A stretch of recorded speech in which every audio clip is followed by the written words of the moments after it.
Turning overseas, NATO's Secretary General visited Kyiv in a high-profile meeting with President Volodymyr Zelenskyy. The two discussed military aid as well as Ukraine's potential to one day join the transatlantic alliance. It was the NATO leader's first visit since Russia invaded more than a year ago and comes amid ongoing investigations into Russian war crimes and atrocities. CBN national security correspondent Burke brings us that story.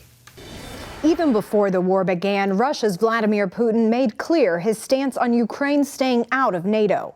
This week, a Kremlin spokesperson called any Ukrainian move to join the military alliance a serious, significant threat to Russia's national security.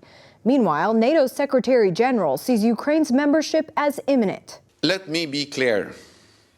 Ukraine's rightful place is in the Euro-Atlantic family. Ukraine's rightful place is in NATO. And over time, our support will help you make this possible. The NATO leader's visit is symbolic of the alliance's commitment to helping Kyiv defend itself, support that will continue for as long as it takes. We must continue to strengthen Ukraine's armed forces, and we must ensure that robust, powerful arrangements are in place for Ukraine's security. In Washington, lawmakers heard firsthand testimony of Russian war crimes and human rights abuses.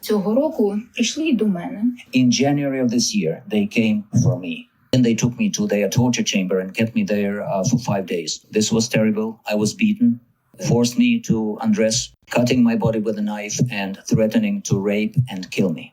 Also forced me to dig my own grave. Representative Mike McCall, chairman of the House Foreign Affairs Committee, says Russia has made clear its intention to wipe out Ukraine's existence. These are more than war crimes. These are more than crimes against humanity. What we are witnessing in Ukraine is genocide.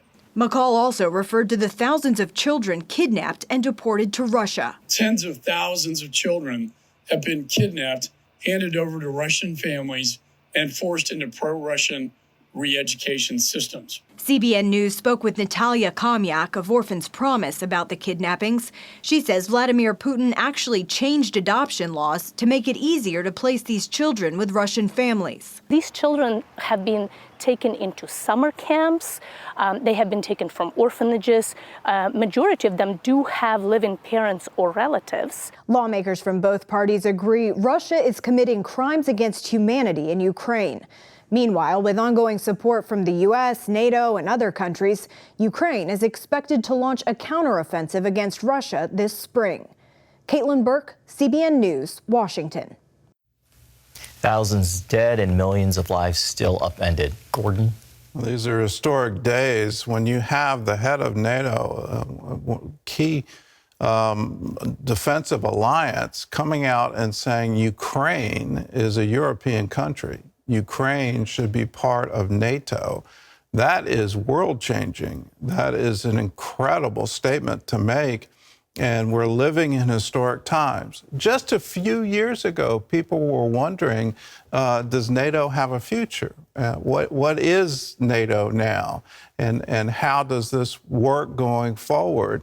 The walls have come down. The Cold War is over.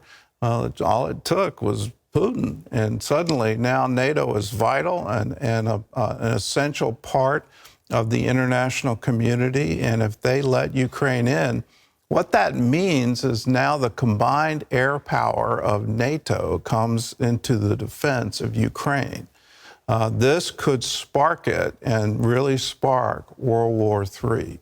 So these are historic statements, historic moments, and we'll see going forward. My hope, my prayer is the Russian people say, no, this isn't us. This isn't our civilization. This isn't what we stand for.